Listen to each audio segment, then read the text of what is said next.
কারো আসল চরিত্র যদি জানতে চান কয়েকটা জায়গায় নক করলে জানা যায়। স্টাফের সাথে, কর্মচারীর সাথে, সেবকের সাথে বিষ্ণু ইসলাম কি আচরণ করেছেন। বিষ্ণু ইসলামের অনেক খাদেম ছিল, সিরাতে এসেছে। সবার কথা তো বলা যাবে না, একজনের কথা বলি, আনাস রাদিয়াল্লাহু তাআলা আনহুর কথা। আনাস লক্ষ্মীপুরে আমি এক জায়গায় ওনার কোন একটা ওয়াজ করতে যে আমি বললাম আনাস নামটা কেমন লাগে, কারণ অনেকে বাচ্চা নিয়ে এসে বলে হুজুর নাম রেখে দেন। তাই আমি বললাম আজকে এখানে নাম দিয়ে দেই আনাস, এই বছর এই লক্ষ্মীপুরে যত বাচ্চা হবে যাদের মনে চায় আনাস রেখে দিয়েন। 3-4 বছর পরে শুনি আনাস দিয়ে লক্ষ্মীপুর ভরে গেছে।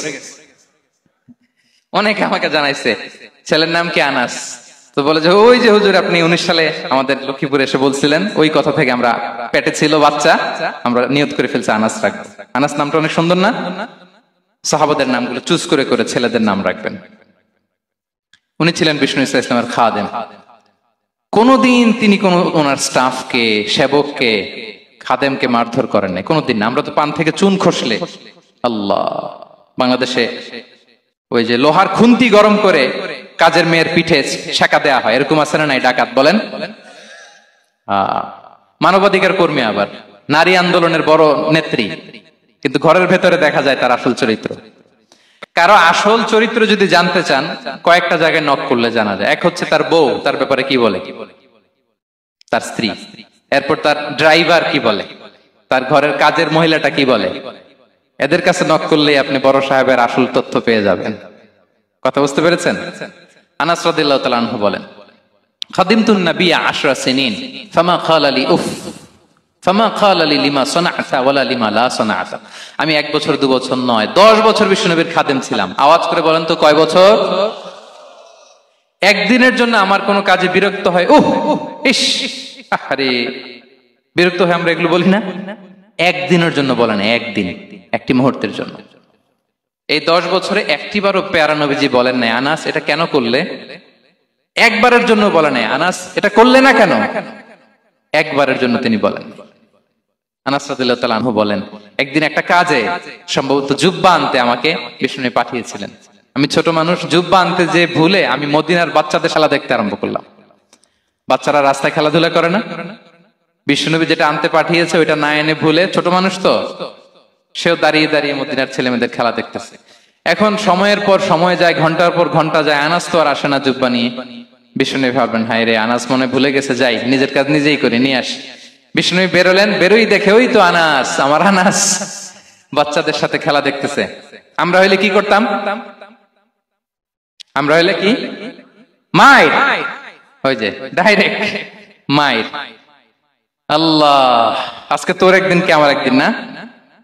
বিষ্ণুনবী গেলেন, তিনিও বাচ্চাদের সাথে খেলা দেখতে শুরু করলেন, কিছুই বললেন না, শুধু আলতো হাতে আনাসের পিঠে হাত রাখলেন, ঘাড়ে আলতো হাতে। বিষ্ণুনবীর হাতটা রেশমের চেয়েও সফট ছিল।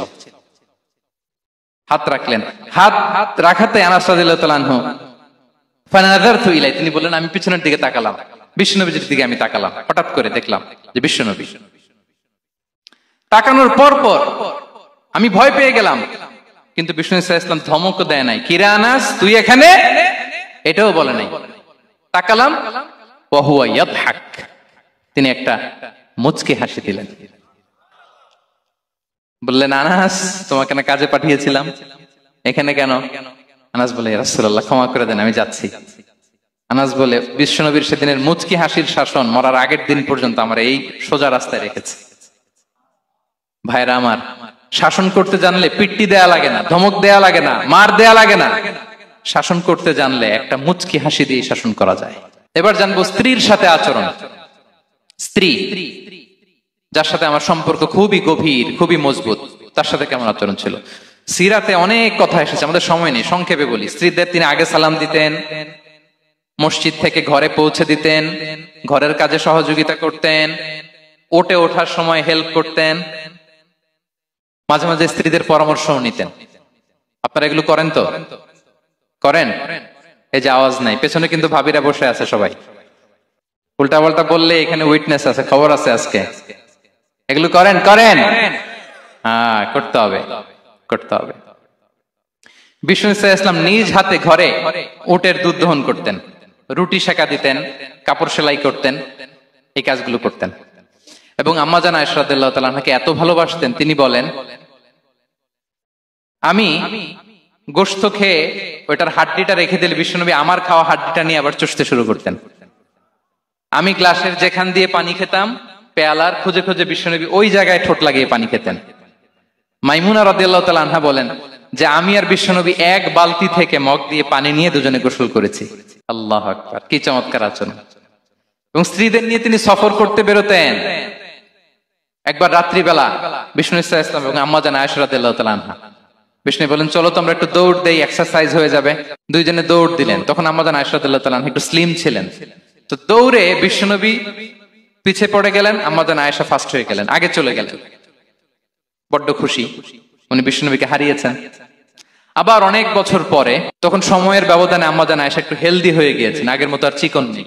আবার বিশ্বনবী কোনো এক রাতে বললেন আয়েশা চলো আজকেও একটু এক্সারসাইজ করি, দৌড় দেই। দুজন মিলে দৌড় দিলেন। আজকে বিশ্বনবী আর আম্মা জান আয়েশাকে চান্স দেন নাই, তিনি জোরে দৌড়ে আম্মা জান আয়েশাকে রানার আপ করে দিলেন, উনি ফার্স্ট হয়ে গেলেন। এরপর কি বললেন জানেন? সুনানে আবু দাউদের হাদিস, তিনি বললেন ইয়া আয়েশা হাযিহি বিতিলকা সাবকা। দেখেন বিশ্বনবী মনে রাখছেন, নোটে রাখছেন। বিশ্বনবী বললেন আয়েশা, ওই যে এত বছর আগে কোন এক রাতে মরুভূমিতে দৌড়ে আমাকে হারাইছিলা, আজকে ওইটার বদলা নিয়ে নিলাম। তিলকা সাবকা, ওইটার বিনিময়ে এটা। ওই দিন তুমি জিতছিলা, আজকে তোমার উপর আমি জিতে গেলাম। কি হৃদ্যতা ছিল, কি সম্পর্ক ছিল স্ত্রীর সাথে। তাই বলে মনে করবেন না যে কোনো মনোমালিন্য হতো না, হতো।